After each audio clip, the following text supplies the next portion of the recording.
Hi YouTube, it's your girl Ash, and today I'm back with another video, and today's video is a review on Shadowhunters Season 2, Episode 10, the winter finale, and I think it is called By the Light of Day, if I'm not mistaken.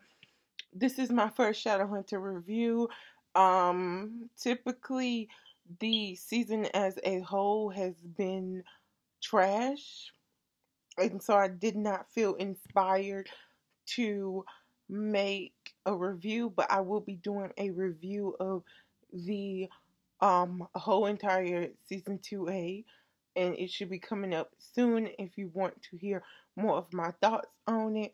So I guess I should do the disclaimer, even though this is going to be a recap review, that if you have not seen season 2 episode 10, Freeform has, I think, every episode that they've done up to now on their website, and you can go watch it and then come back and hear my thoughts after you've watched it. If you have watched it and you want to hear what I think about it, let's get right into it. Okay, so first we start off, there is a breach of security in the Institute, and they are running to the doors, I guess, to secure the place, and all of a sudden out pops Madsy. Alec approaches her, asks her, what is she doing? Did she do this? And Madsy protects Alec by taking her hand and using her warlock magic to push him into the elevator and to shut it tight so he can't open it, which I loved. It just brought back the vibes that Madsy really has a connection with Alec from that one time that he was nice to her. I cannot remember the episode when Clary signed the blood oath with, I can't even think of her name. She's not important. She's irrelevant. Okay, let me get because I have some notes here. Okay, so after she does that and she makes sure that Alec is secure, she unwraps her scarf. Her gills send out this music and I think maybe this mist, and it suffocates all of the other shadow hunters who were with Alec. And after that, of course, Valentine comes in once he knows everybody is dead, or I think they are dead. Everybody's dead or passed out. He comes in, he has his men and his women with them, and he's going to Aldertree's office because that's where he and Simon are going to be set up for most of this episode. And I just want to say that it is so characteristically Valentine to prey on an innocent child. Like, he is using Matsy to do his bidding by promising her something that he knows he cannot promise. Magnus, in that epic fight scene with the warlock, sent her back to Idris to be confined by the clave. So there's no way Valentine can promise her. And Valentine, let's be honest, even if he could, he wouldn't. As soon as he was able to get the sword or whatever, Madsy would no longer be his concern. She'd just be another disgusting downworlder, and he would kill her anyway. So it's sad to see her used like that, but it's so characteristically Valentine. Okay, so then we get to the abandoned circus thing. Jason, Clary are there having a conversation. I think Clary is mentioning about killing herself or finding some way so that she doesn't have to touch the sword, so that she is not responsible for killing all of the downworlders, which will happen if someone who is pure angel blood touches a sword. And Jace is trying to convince her not to. For one, because he still loves her, even though he's trying to be this brother, for her, because he still thinks they're siblings. It's more so out of love. He still very much loves Claire. You can still very much see it in his face and his actions throughout most of season 2A. And that's when Luke comes in and says that the place is completely abandoned. There's no Cleophas. And if I'm not mistaken, that is when they get a phone call from Simon. They answer because they know Valentine has Simon's phone. And it's Valentine now at the Institute telling Claire that she has, X amount of time to get here before he kills Simon, and they're discussing some other things, and Dot has been left behind at the creepy circus, and she tells them that to get there's another way to destroy the sword. And make sure I'm on point. Yeah. Okay. So I'm gonna keep on with that storyline. So she tells him there's another way to destroy the sword. We get to the scene where they're at Magnus's place, and he is fixing Dot up, and Dot tells them that she overheard Valentine and his men talk about how there was another way to destroy the sword, and that if Jace touched the sword, yes, if Jace touches the sword, that it would be destroyed. And understandably so, they don't believe Dot because Dot was under Valentine's control for a while, and there was a lot of lies that she told to Clary, you know, and a lot of things she did to Clary that were super shady. But she claims it's because she was under the influence of shots that Valentine gave her. And spoiler alert for the books, if you've read the books, you know that could possibly be true because Valentine has a history of experimenting on different downwarders and injecting them with shots and stuff like that. But they're leery of Dot.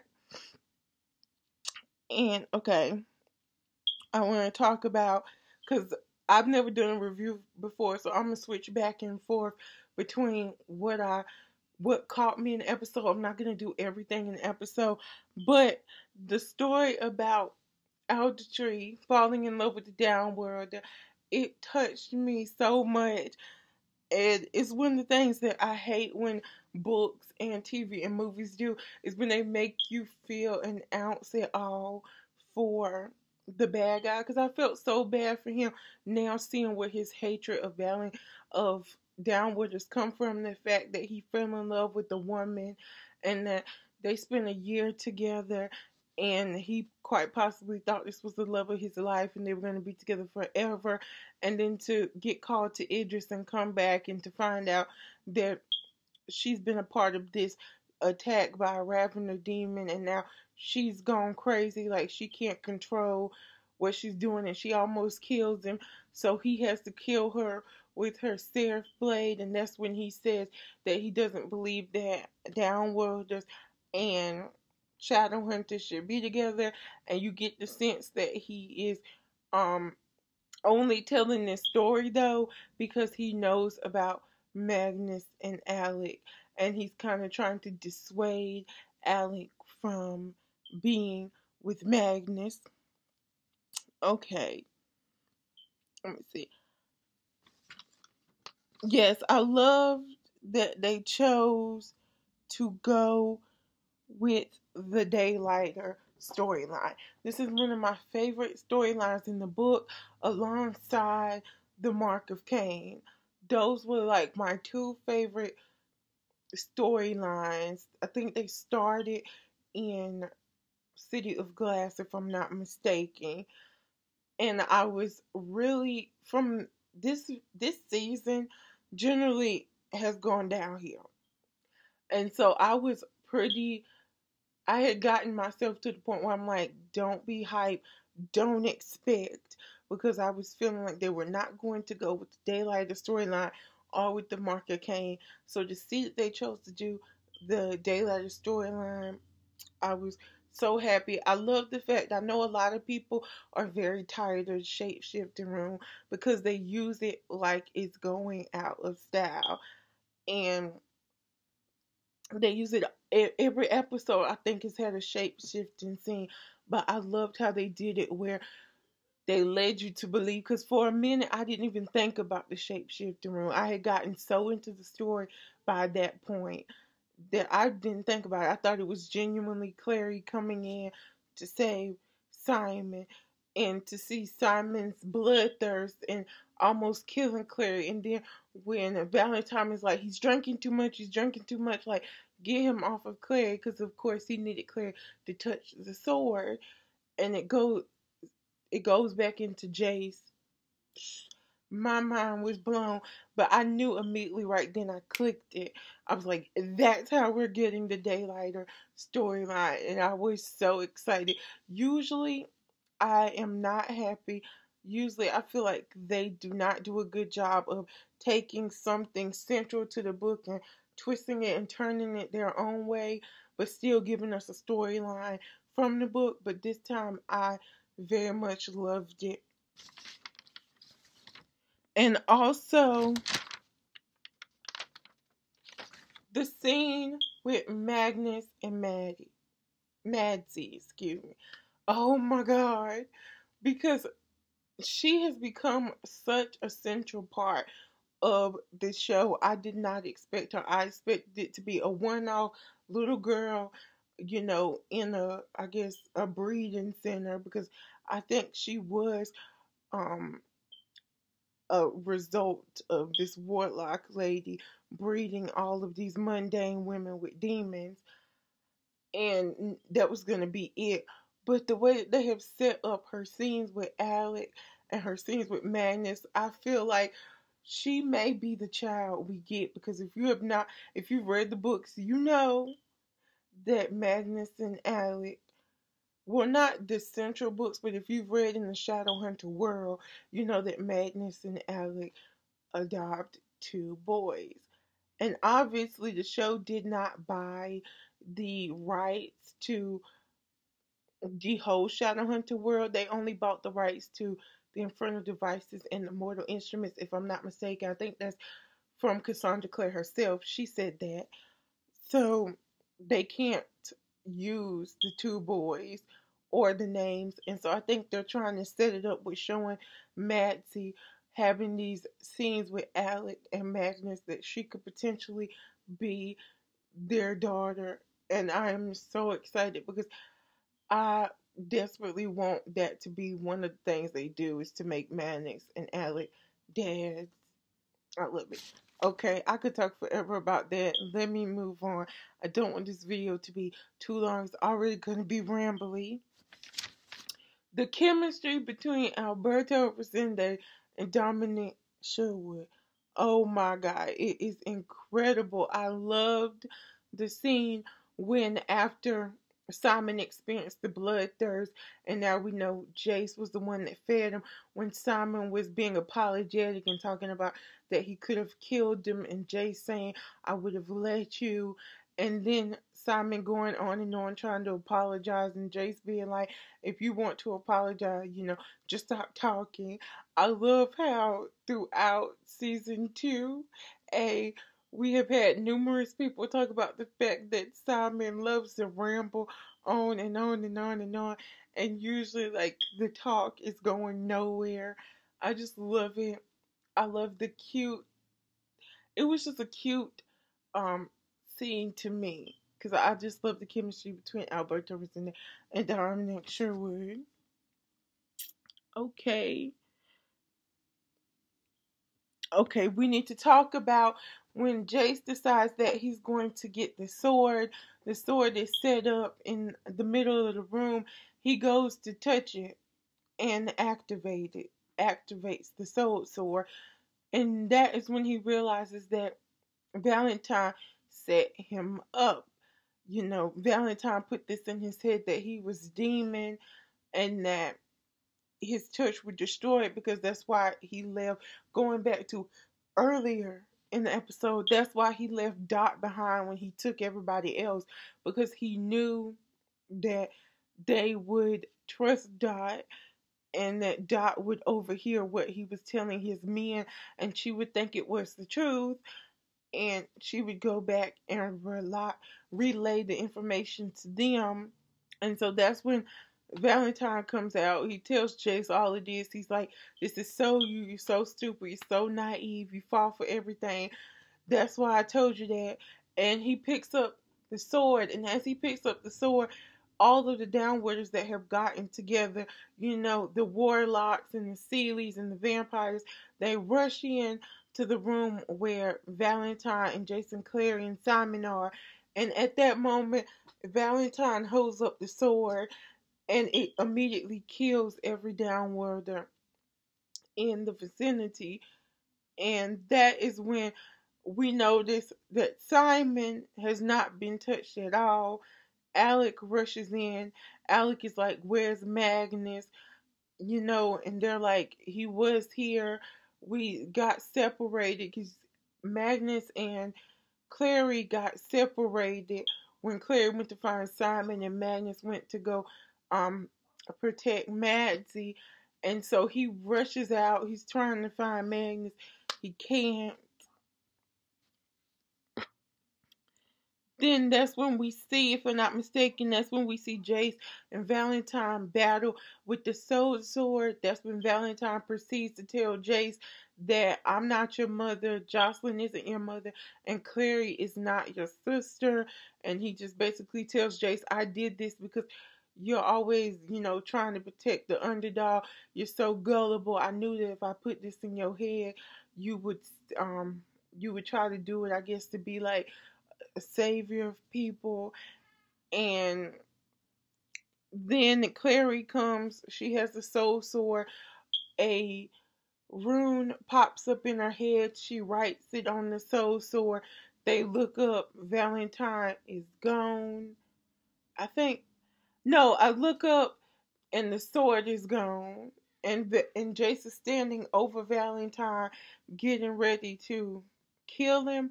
And I think that's when Clary rushes in and says that Valentine is the only person that knows where the mortal cup is.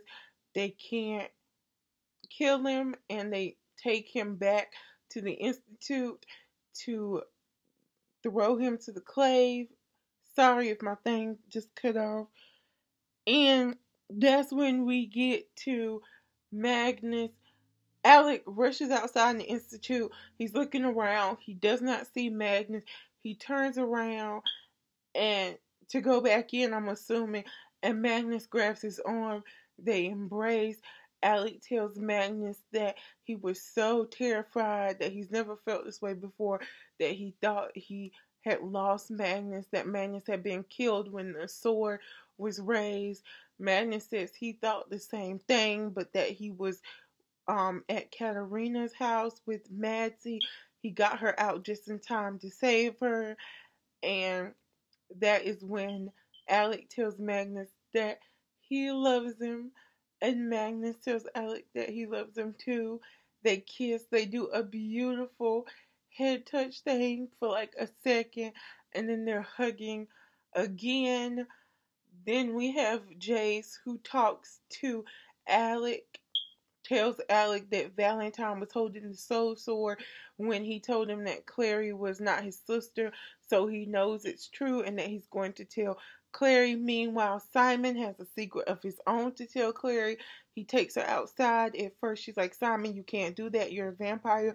You'll get burned. But he proceeds to take her outside anyway. That's when he steps out into the light, and Clary realizes what we all knew that read the books. Simon is a day later now. And they kiss, and as they kiss, we see Jace, who was coming outside to tell Clary that they are not brother and sisters, and he turns around and goes back inside with kind of this pain look on his face. And then we get to the last scene, if I'm not mistaken, where some dark figure is walking down the street holding a sword, and then all of a sudden they jump up in the air, or I think jump up in that, they disappear, is what I'm trying to say. All of a sudden they disappear, sword and all. And of course, if you read the books, everybody is assuming that is Sebastian. And that was season 2, episode 10, By the Light of Day, the winter finale, excuse me. And we find out that Shadowhunters season 2B will be on June 5th. I loved this episode. I have never felt the need to recap an episode before or review it in my life from season 2. of Shadowhunters because the whole season was lackluster, like I said before, but I will be coming out with the complete review of season 2A. So whoever wrote this, because I didn't check, but whoever wrote this, directed this episode, they need to allow them to write and direct the whole rest of the duration of Shadowhunters being on TV. Because if we would have gotten episodes constructed so beautifully and dialogue written so beautifully and a storyline that stayed continuous through the whole episode, like every storyline was continuous for the previous 9, this season would have been rated an A, and I believe we would have gotten more of a higher percentage than we did like on sites as Rotten Tomatoes and stuff like that, because we are very low in the ratings, and this is the first one that I really truly enjoyed. I think it's probably safe to say that this was my favorite episode of 2A, and that is my review. And if you enjoy this video, please thumbs it up. It helps me a lot. If you feel inclined to do so, please subscribe. Please follow me on all of my social media links in the description down below. And as always, until we meet again.